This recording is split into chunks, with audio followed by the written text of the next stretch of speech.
नमस्कार, स्वागत है आप सभी का। मैं हूं आपके साथ श्रावणी पटनायक। बुलेटिन की शुरुआत करेंगे। अल्मोड़ा पहाड़ में जमीनों के अवैध खरीद फरोख्त के खिलाफ लोग मुखर हो रहे हैं। इसको लेकर भूमाफिया भगाओ पहाड़ उत्तराखंड बचाओ अभियान के तहत 13 मई को अल्मोड़ा में विभिन्न संगठन प्रदर्शन करने जा रहे हैं। इसमें उत्तराखंड परिवर्तन पार्टी सहित कई संगठन शामिल होंगे। वहीं उपा ने केंद्रीय अध्यक्ष पीसी तिवारी के अनुसार 13 मई को अल्मोड़ा के साथ ही कई स्थानों पर प्रदर्शन कर शासन को ज्ञापन भेजे जाएंगे। तिवारी का कहना है कि राज्य बनने के बाद, खासकर कोरोना महामारी के बाद, राज्य के प्राकृतिक संसाधनों और जमीनों पर माफियाओं के कब्जों में अभूतपूर्व तेजी आई है, जिससे हमारी आर्थिक, सामाजिक, राजनीतिक, सांस्कृतिक अस्मिता खतरे में है, जिसका सामना करने के लिए उत्तराखंडी समाज को चिंतन और एकजुटता की जरूरत है। 13 मई को प्रदर्शन में सलाम समिति, भूमि बचाओ संघर्ष समिति, फल सीमा, उत्तराखंड छात्र संगठन, वन पंचायत, सरपंच संगठन एवं सहयोगी संगठन प्रतिभाग करेंगे।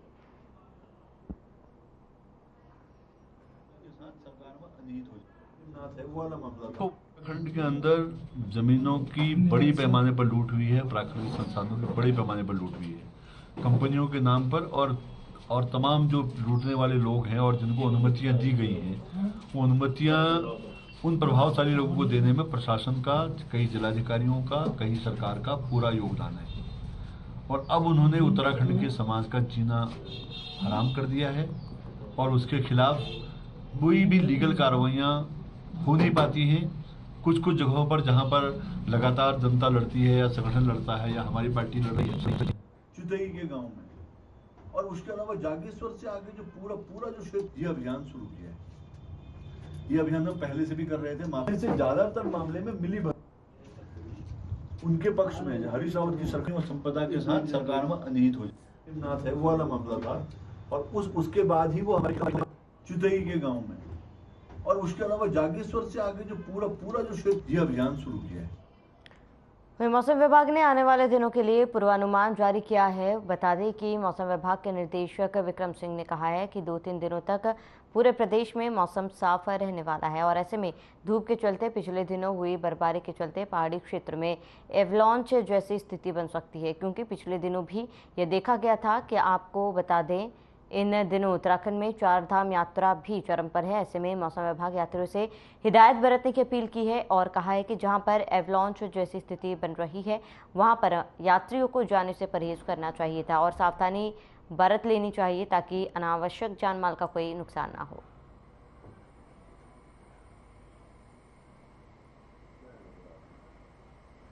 तीन 3000 मीटर या 3000 के ऊपर के जो क्षेत्र थे, और 2-3 दिन वो एक्टिविटी चली, अच्छी एक्टिविटी चली थी। तो यही है कि जैसे अब मौसम साफ हो रहा है और तापमान बढ़ रहे हैं, तो जो बर्फ़ गिरी है वो एकदम पिघलना और इनमें निकलना शुरू हो जाता है। तो आपने देखा पीछे भी जो है 3 तारीख को जो था, तो उसमें भी, या 4 को भी थोड़ा बहुत जो केदारनाथ जी के रास्ते, उसमें भी जो स्नो थी पिघल के वो काफ़ी निकली है और रास्ते बंद हुए हैं। इसी तरह मीडिया में आज भी रिपोर्ट है कि जो है कल आपके पिथौरागढ़ डिस्ट्रिक्ट में भी ऐसा कुछ एरिया में देखा गया है।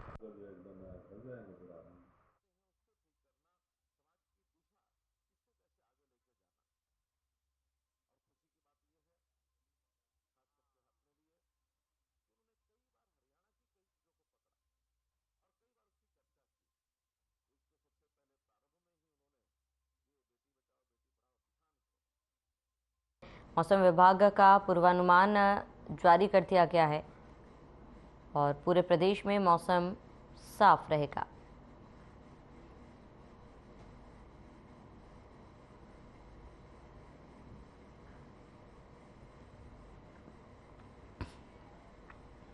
देहरादून नगर निगम स्वच्छता सर्वेक्षण 2023 में अच्छी रैंक लाने की कोशिश कर रहा है। इसी कड़ी में देहरादून की दीवारों पर भी खूबसूरत पेंटिंग बनाई जा रही है। यह पेंटिंग देहरादून की जनता को पर्यावरण संरक्षण और देहरादून को साफ रखने का संदेश दे रही है। मेयर सुनील उनियाल गामा ने कहा है कि नगर निगम द्वारा राजधानी को स्वच्छ और सुंदर करने का कार्य किया जा रहा है। इसके साथ ही उन्होंने जनता से अपील की है कि इस मुहिम में राजधानी देहरादून की जनता का भी सहयोग होना चाहिए। उन्होंने कहा, हमारी कोशिश है कि इस बार स्वच्छता सर्वेक्षण 2023 में नगर निगम देहरादून अच्छी रैंक प्राप्त करेगा।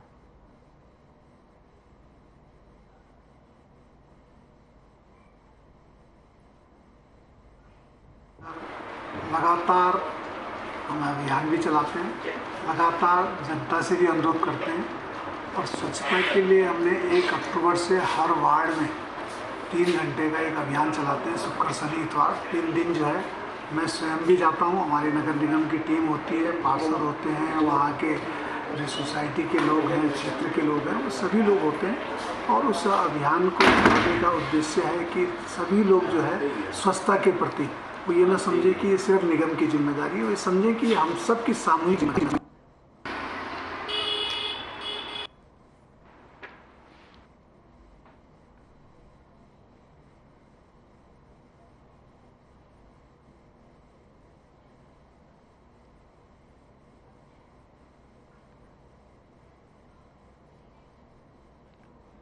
कुमाऊं दौरे पर निकले कांग्रेस के प्रदेश अध्यक्ष करण मेहरा जसपुर में विधायक आदेश चौहान के निवास पर पहुंचे, जहां कांग्रेसियों ने कांग्रेस प्रदेश अध्यक्ष का विधायक आदेश चौहान का स्वागत किया। वहीं प्रदेश अध्यक्ष करण मेहरा ने मीडिया से रूबरू होते हुए बीजेपी सरकार पर जमकर हमला बोला। उन्होंने सरकार द्वारा प्रदेश में मजारे तोड़ने को लेकर कहा कि कोर्ट में चल रहे मामले के बीच सरकार प्रदेश में मजारे तोड़ने का काम कर रही है, जो कि गलत है। वहीं उन्होंने निकाय चुनाव में कांग्रेस की मजबूती के लिए कहा है कि कांग्रेस ने प्रदेश में सर्वेक्षण के पर्यवेक्षक नियुक्त किए हैं तथा पार्टी प्रदेश भर में सर्वे भी करा रही है।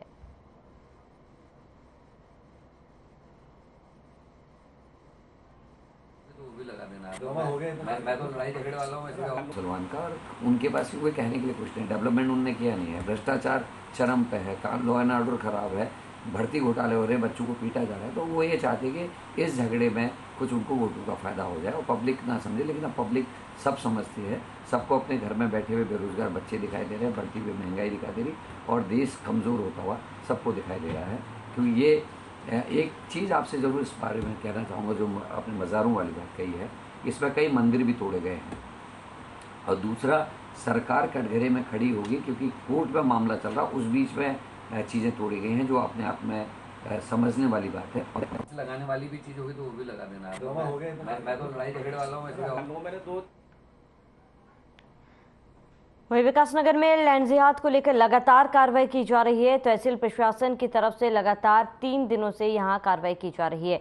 बता दें कि लैंड जिहाद को लेकर सीएम पुष्कर सिंह धामी सख्त दिखाई दे रहे हैं, जिसको लेकर उत्तराखंड राज्य में अवैध धार्मिक स्थलों को चिन्हित कर ध्वस्त किया जा रहा है, जिसकी कार्रवाई विकासनगर में तेजी से होती दिखाई दे रही है। वहीं 3 दिन से लगातार मजारों को ध्वस्त किया जा रहा है। गुरुवार को भी 28 अवैध मजारों को ध्वस्त कर दिया गया।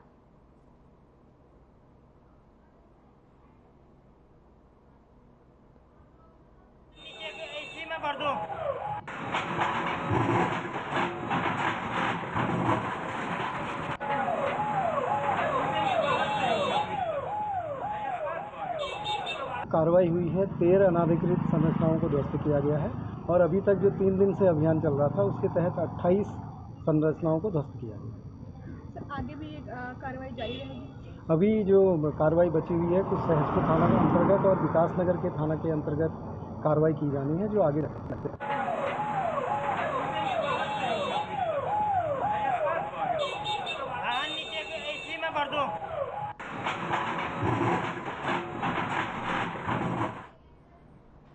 उधम सिंह नगर की दिनेशपुर पुलिस को बड़ी सफलता हाथ लगी है। बता दें कि दिनेशपुर थाना पुलिस ने 40 किलो 500 ग्राम वजन के प्रतिबंधित कछुआ बरामद किया गया। साथ ही एक तस्कर को भी गिरफ्तार किया है। कार से इस कछुए को लेकर जाया जा रहा था। पुलिस ने इस्तेमाल कार को भी जब्त कर लिया है। मुखबिर की सूचना पर कार्रवाई को अंजाम दिया गया। वहीं बता दें कि कार्रवाई के दौरान कार में बैठा मुकेश नाम का शख्स फरार हो गया, जबकि कार चालक महिपाल की पुलिस ने गिरफ्तार कर लिया।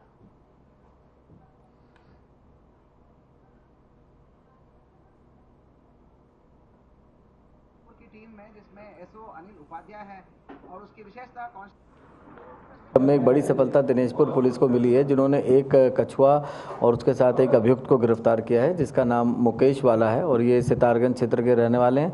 और इनसे जो बरामद हुआ है ये प्रतिबंधित कैटेगरी में आता है और उस पर वन जीवन की सुसंगत धाराओं में अभियोग पंजीकृत किया गया है। और इनसे जानकारी और पूछताछ में पाया गया कि इसको ऊँचे दामों पर बेचने के लिए इसे ले जा रहे थे, अवैध रूप से परिवहन इसका कर रहे थे। पानी के अंदर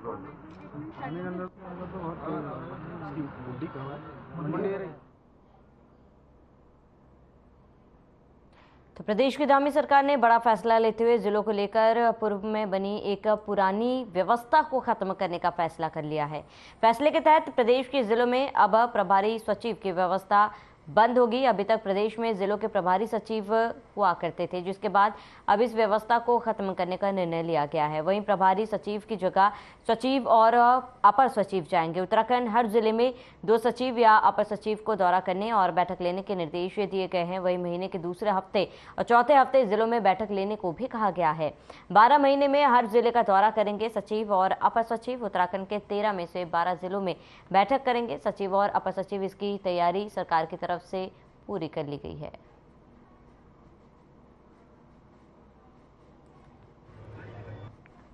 और प्रभारी सचिव एक जनपद के इंचार्ज होते हैं। एक जनपद में जब भी प्रभारी मंत्री जी का भ्रमण होता है उस समय प्रभारी सचिव साथ में जाते हैं। तो प्रभारी सचिव उस जिलाधिकारी के साथ लगातार उस जिले के विभिन्न इश्यूज़ को लेकर के टच में रहते हैं। माननीय मुख्यमंत्री जी का मंशा ये था कि एक सचिव एक ही जिले में भ्रमण करने के बजाय एक सचिव हर जिले में भ्रमण करें। तो उस मंशा को ध्यान में रखते हुए अभी एक प्रपोजल बना रहे हैं कि प्रभारी सचिव की व्यवस्था को हम समाप्त करें और उसके बजाय अगले 12 महीने में प्रत्येक महीने एक जनपद का भ्रमण प्रत्येक सचिव के द्वारा किया जाएगा।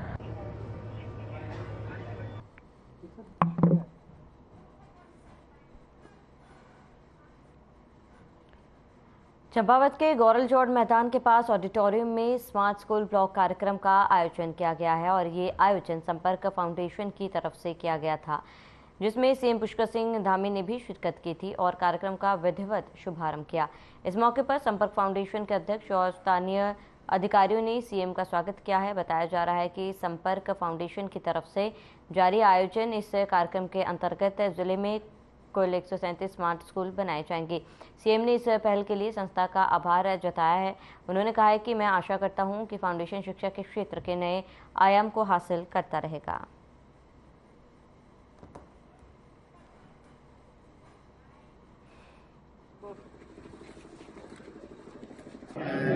स्मार्ट स्कूल, स्मार्ट ब्लॉक, संपर्क फाउंडेशन के माध्यम से सभी हमारे 137 के तो सारे के सारे स्मार्ट क्लासरूम डिवाइस नई शिक्षा के नवाचार अपनाएंगे और ये हमारा पहला जनपद है जहाँ पर इस प्रकार की व्यवस्था होगी और जनपद हमारा आदर्श जनपद के रूप आगे बढ़ रहा है। तो ये बहुत ही महत्वपूर्ण है कि ऐसे समय में हमारे बच्चों नवाचार स्मार्ट क्लासेस स्मार्ट ब्लॉक निश्चित रूप से बहुत सीखने का और जो हमारे माननीय प्रधानमंत्री जी की नई शिक्षा नीति आई है उस नई शिक्षा नीति में गुणोत्तर रूप से बढ़ोतरी करने के लिए ये कार्यक्रम हमारा बहुत प्रभावी है। सर थोड़ा इधर को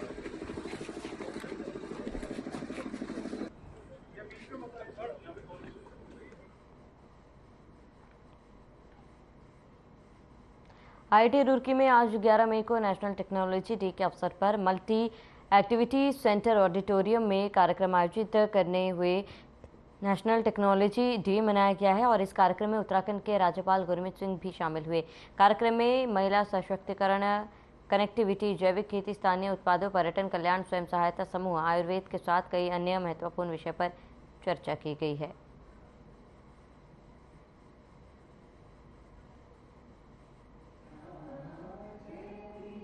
समाज के साथ में मिलकर चलते हैं, जो हमारे दिव्यांग हैं उनकी किस प्रकार मदद करते हैं, उनको एजुकेट करते हैं। और मुझे इस बात की भी खुशी है कि आईआईटी रुड़की ने जो आसपास के जितने भी एमएसएमईज हैं, इंडस्ट्रीज हैं, जो मैन्युफैक्चरिंग यूनिट्स हैं, उसको खास मदद देते हैं, उनका हैंड होल्डिंग करते हैं और जितने भी स्कूल हैं, स्टूडेंट्स हैं, उनको टेक्नोलॉजी के बारे में जानकारी देते हैं। मैंने आज अपने 5 मिशन को साझा किया हमारे टेक्नोलॉजी के संसार के साथ में, आईआईटी रुड़की के साथ में।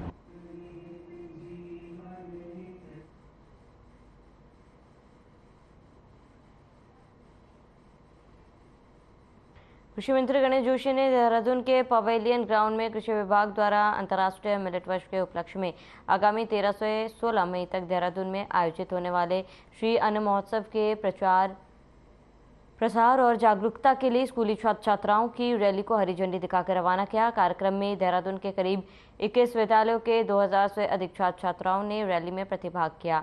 यह जागरूकता रैली पवेलियन ग्राउंड से शुरू होकर घंटाघर होते हुए वापस पवेलियन ग्राउंड में रैली का समापन हुआ। इस दौरान मंत्री गणेश जोशी ने बताया कि आगामी 13 से 16 मई को सर्वे ऑफ इंडिया हाथी बड़कला देहरादून में उत्तराखंड श्री अन्न महोत्सव 2023 भव्य आयोजन किया जा रहा है, जिसमें केंद्रीय कृषि मंत्री नरेंद्र सिंह तोमर, प्रदेश के मुख्यमंत्री पुष्कर सिंह धामी, केंद्रीय कृषि मंत्री कैलाश चौधरी सहित अन्य राज्यों के कृषि मंत्री उपस्थित रहेंगे।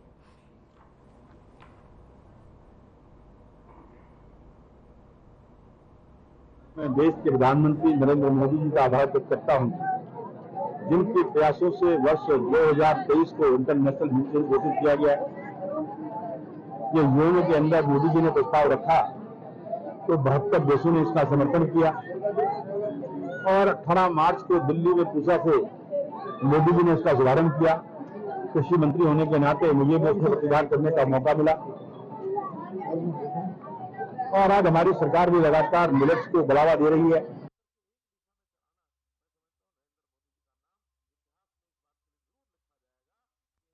खबर देहरादून से, जहां बीजेपी के प्रदेश प्रवक्ता सुनीता विद्यार्थी ने कहा है कि उत्तराखंड के मुख्यमंत्री पुष्कर सिंह धामी ने बीते साल में ऐतिहासिक निर्णय को उत्तराखंड के हित में लिए हैं। उत्तराखंड राज्य को अग्रणी राज्य बनाने के लिए सरकार अग्रसर है, प्रतिबद्ध है। जहां तक कांग्रेस की बात है तो आने वाले चुनाव की हार उनको साफ साफ सुनाई दे रही है, इसलिए वो इतनी सस्ती लोकप्रियता पर उतारू हो गए हैं। प्रदेश प्रवक्ता ने बताया कि कांग्रेस इक्वल टू करप्शन के वेब सीरीज उनको देख लेना चाहिए था, इसी सभी सोशल मीडिया हैंडल पर उपलब्ध है। सुनीता विद्यार्थी ने कहा है कि मैं कांग्रेस के प्रदेश अध्यक्ष करण से कहना चाहती हूं कि जनता के बीच में उतर जाइए, जनता की तकलीफ को समझिए, नहीं तो जनता आपको विपक्ष में बैठने लायक भी नहीं छोड़ेगी।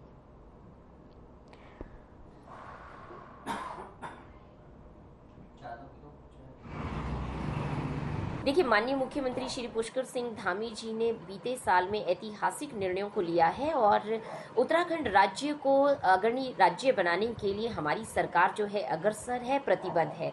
जहां तक कांग्रेस की बात है, आने वाले चुनावों की हार की आहट उन्हें साफ सुनाई दे रही है, इसीलिए वो इतनी सस्ती लोकप्रियता पे उतारू हो गए हैं। मुझे लगता है कि कांग्रेस इक्वल टू करप्शन की वेब सीरीज उनको देख लेनी चाहिए। एपिसोड वाइज जो है वो सभी सोशल मीडिया हैंडल पर उपलब्ध है।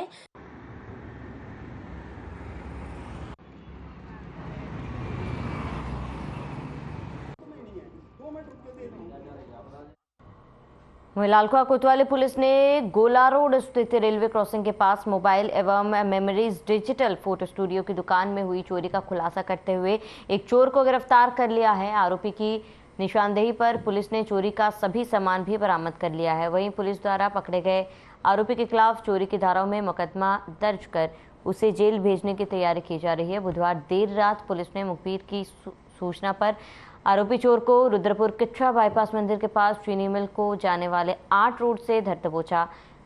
आरोपी की पहचान सुमित कुमार उर्फ पुत्र पप्पू सिंह निवासी खुड्डी मोहल्ला थाना लालकुआ के रूप में हुई है। उन्होंने कहा कि आरोपी ने पूर्व में उक्त दुकान पर चोरी का प्रयास किया था, जिसमें वह पकड़ा गया था। इसी से नाराज होकर उसने पुनः चोरी की इस घटना को अंजाम दिया। थोड़ा पीछे जाना। क्षेत्र में एक हमारे व्यापारी नेता की दुकान को तोड़ के चोरी की गई थी, जिसमें कोतवाली लालकुआ के कोतवाल साहब, सीओ साहब और पूरी टीम, उनकी टीम के नेतृत्व में जो 8 घंटे के अंदर पूरा 100% माल की बरामदगी की है। इसके लिए पूरी कोतवाली परिसर बधाई की पात्र है और पूरा व्यापार मंडल ने उनको का सम्मान किया है और इनाम स्वरूप उनको 51 रुपये की धनराशि दी है व्यापार मंडल की ओर से। सॉल भेंट की गई है। एफआईआर एक हमारे थाने में, लालकुआ थाने में हुई है कि दुकान को तोड़कर, दुकान की खिड़की तोड़कर उसमें से कुछ मोबाइल और कुछ सामान नकदी चोरी किया गया है। इस 2 टीम हमारे द्वारा गठित की गई, जिसमें एक सीसीटीवी फुटेज के में रहा और कुछ लोग जो दबिश में इसमें गए। इन टीमों के द्वारा 8 घंटे के अंदर ही अभियुक्त को पकड़ के माल बरामद किया गया है। 100% माल हमारे द्वारा बरामद किया गया है, जिसमें ये अभियुक्त का जो नाम है सुमित कुमार उर्फ पुत्तू इसका नाम है, जो ये खड्डी मोहल्ला लालकुआ का ही निवासी है। इसके विरुद्ध पूर्व में भी थाना लालकुआ में मुकदमा दर्ज है।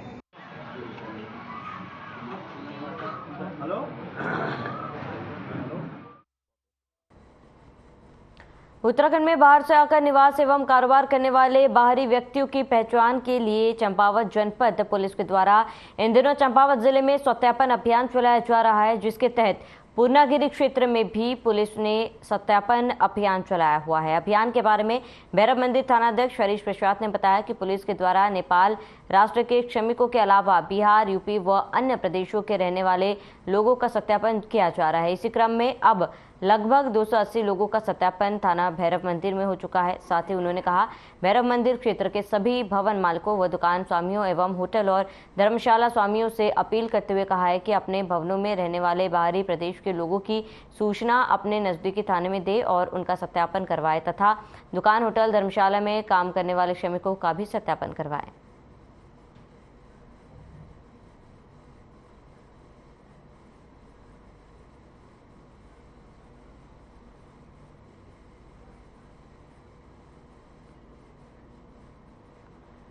होशियारपुर पुलिस चौकी क्षेत्र अंतर्गत बलजीत फार्म में बंद पड़े घर के ताले तोड़कर लाखों की चोरी हो गई है। अज्ञात चोर सोने चांदी के जेवरात और नकदी चुराकर फरार हो गए। पीड़ित ने पुलिस को तहरीर देकर चोरों की धरपकड़ के साथ चोरी हुआ सामान बरामद करने की मांग की है। वहीं ऋषिकेश कोतवाली पुलिस के मुताबिक श्यामपुर पुलिस चौकी क्षेत्र अंतर्गत बलजीत फार्म में रहने वाले ज्योति प्रसाद रतोड़ी शादी समारोह में शामिल होने के लिए गए थे। रात को जब वो वापस लौटे तो मेन गेट पर ताला लगा हुआ था, लेकिन कमरों पर लगे ताले टूटे हुए थे। रतोड़ी परिवार ने तत्काल पुलिस की सूचना देकर मौके पर बुलाया। पुलिस छानबीन कर रही है।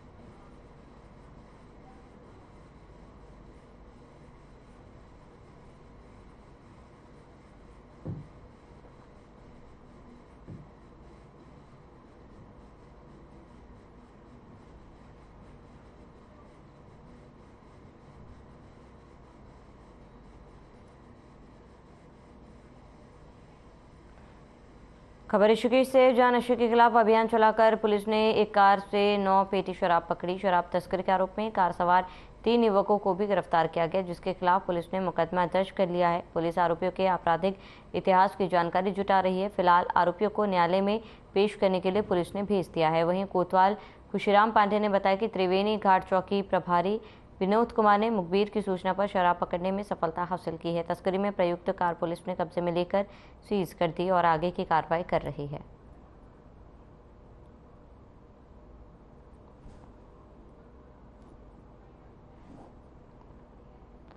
और चलिए इसी के साथ इस बुलेटिन में फिलहाल मेरे साथ इतने। देश और प्रदेश के तमाम बड़ी खबरों के लिए बने रहे हमारे साथ।